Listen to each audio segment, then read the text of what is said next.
ಹಿಂದೂ ಸಮಾಜೋತ್ಸವ ನಿಮಿತ್ತ ಭವ್ಯ ಶೋಭಾಯಾತ್ರೆ.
ಗದಗ ನಗರದಲ್ಲಿ ಹಿಂದೂ ಸಮಾಜೋತ್ಸವ ಸಮಿತಿಯಿಂದ ಅದ್ದೂರಿ ಹಿಂದೂ ಸಮ್ಮೇಳನದ ಶೋಭಾಯಾತ್ರೆ ಜರುಗ್ತಾ ಇದೆ. ಈ ಶೋಭಾಯಾತ್ರೆಯಲ್ಲಿ ನಮ್ಮ ಸಮಿತಿ ಅಧ್ಯಕ್ಷರಾದಂಥ ಬಸವನ ಬಿಂಗಿಯವರು, ನಮ್ಮ 7 ವಾರ್ಡಿನ ಎಲ್ಲ ಪ್ರಮುಖರು, ಮಾತೆಯರು, ಎಲ್ಲ ಗುರು ಹಿರಿಯರು ಸೇರಿ ಇವತ್ತು ಹಿಂದೂ ಸಮಾಜೋತ್ಸವವನ್ನು ಅದ್ದೂರಿಯಿಂದ ವಿಜಯೋತ್ಸವವನ್ನು ಆಚರಿಸುವಂಥ ರೀತಿಯಲ್ಲಿ ಹಿಂದೂ ಸಮಾಜೋತ್ಸವ ಇವತ್ತು ಭವ್ಯ ಶೋಭಾಯಾತ್ರೆ ಜರುಗ್ತಾ ಇದೆ. ಈ ಕಾರ್ಯಕ್ರಮದಲ್ಲಿ ಅತ್ಯಂತ ಉತ್ಸಾಹದಿಂದ ಮಾತೆಯರೆಲ್ಲ ಕುಂಭವನ್ನು ಹೊತ್ತು ಸುಮಾರು 10 ರಿಂದ 12 ಮಜಲುಗಳು ಒಳಗೊಂಡಂತೆ ಇಡೀ ನಮ್ಮ ಗದಗ ನಗರದಲ್ಲಿ ಅತ್ಯಂತ ವಿಜೃಂಭಣೆಯಿಂದ ಹಿಂದೂ ಸಮಾವೇಶದ ಕಡೆಗೆ ನಾವೆಲ್ಲ ಈಗ ಹೋಗ್ತಾ ಇದ್ದೀವಿ. ಕಾರ್ಯಕ್ರಮಕ್ಕೆ ಸಹಕರಿಸಿದಂಥ ಎಲ್ಲ ನಮ್ಮ ಹಿಂದೂ ಸಮಾಜ ಬಾಂಧವರಿಗೆ, ಮಾತೆಯರಿಗೆ ಮತ್ತು ಎಲ್ಲ ಗುರುಯರಿಗೆ ಅಭಿನಂದನೆಯನ್ನು ಸಲ್ಲಿಸ್ತಿದ್ದೇನೆ. ಮತ್ತು ಇವತ್ತು ಈ ಒಂದು ವಿಜಯೋತ್ಸವ ಹೇಗಿದೆ ಅಂದರೆ ಹಿಂದೂ ಸಮಾಜ ಸಂಪೂರ್ಣವಾಗಿ ಸಂಘಟಿತವಾಗಿ ಒಂದು ವೇದಿಕೆಗೆ ಹೊರಟಿರ್ತಕ್ಕಂಥ ಒಂದು ಅದ್ದೂರಿ ಸಮಾರಂಭ ಇವತ್ತು ನಡೀತಾ ಇದೆ ಅನ್ನುವಂಥದ್ದು ಭಾಳ ಖುಷಿ ತರ್ತಕ್ಕಂಥ ಸಂಗತಿ. ಧನ್ಯವಾದಗಳೊಂದಿಗೆ ಶಶಿಧರ್ ದಿಂಡೂರ್.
ಇವತ್ತಿನ ಈ ಒಂದು ಹಿಂದೂ ಸಮಾಜೋತ್ಸವ ಕಾರ್ಯಕ್ರಮದಲ್ಲಿ ನಮ್ಮ ಈ 7 ವಾರ್ಡಿನ ಎಲ್ಲ ಗುರು ಹಿರಿಯರು, ಎಲ್ಲ ತಾಯಂದಿರು, ಯುವಕರು, ಎಲ್ಲ ನಮ್ಮ ಸಮಾಜದ ಜಾತಿ ಭೇದ ಮರೆತು ಎಲ್ಲ ಸಮಾಜದ ಯುವಕರು ಹಿರಿಯರು ಎಲ್ಲರೂ ಕೂಡಿಕೊಂಡು ಈ ಒಂದು ವಿಜಯೋತ್ಸವವನ್ನು ಆಚರಿಸುತ್ತೇವೆ.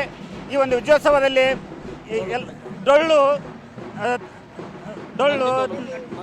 ನಂದಿಕೋಲು, ಕರಡಿ ಮಜಲು, ಹಲಿಗಿ, ಜಾಂಜಮೇಳ, ಮೇಳ ಡೊಳ್ಳು, ಆಮೇಲೆ ಇನ್ನೂ ಅನೇಕ ವಾದ್ಯಗಳು ಭಾಳ ಉತ್ಸಾಹದಿಂದ ಈ ಒಂದು ಕಾರ್ಯಕ್ರಮದಲ್ಲಿ ಭಾಗವಹಿಸಿದ್ದಕ್ಕೆ ನಾನು ಈ ಒಂದು 7 ವಾರ್ಡಿನ ಎಲ್ಲ ಗುರಿಯರಿಗೆ ಈ ಒಂದು ಕಾರ್ಯಕ್ರಮ ಯಶಸ್ವಿಗೊಳಿಸಿದ್ದಕ್ಕೆ ತುಂಬದೆ ಎಂದು ಅವರಿಗೆ ಧನ್ಯವಾದ ಹೇಳಲು ಇಷ್ಟಪಡ್ತೇನೆ.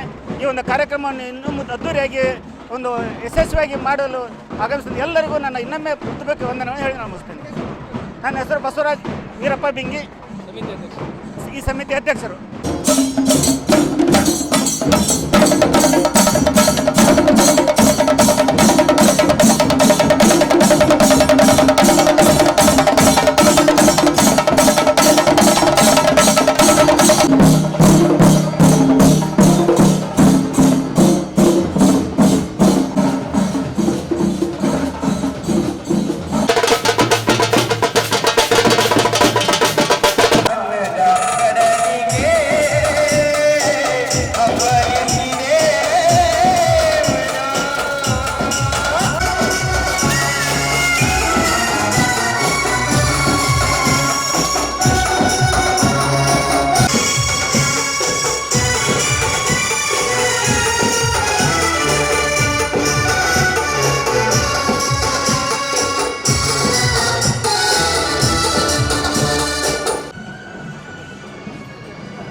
ಹಿಂದೂ ಸಮಾಜೋತ್ಸವ ಕಾರ್ಯಕ್ರಮಕ್ಕೆ ನಾವೆಲ್ಲ ಸೇರಿದ್ದೀವಿ. ಸುಮಾರು 3,000 ಜನ, ನಾವು 3,000ರಿಂದ 4,000 ಜನ ನಾವೆಲ್ಲ ಕಾರ್ಯಕ್ರಮಕ್ಕೆ ಮೆರವಣಿಗೆ ಮುಖಾಂತರ ಹೋಗ್ತಾ ಇದ್ದೀವಿ. ಇದು ಹಿಂದೂಗಳ ಒಗ್ಗಟ್ಟಿಗಾಗಿ ಮತ್ತು ಐಕ್ಯತೆಗಾಗಿ, ಹಿಂದೂಗಳ ಶಕ್ತಿ ಪ್ರದರ್ಶನಕ್ಕಾಗಿರ್ತಕ್ಕಂಥ ಈ ಸಮಾವೇಶ.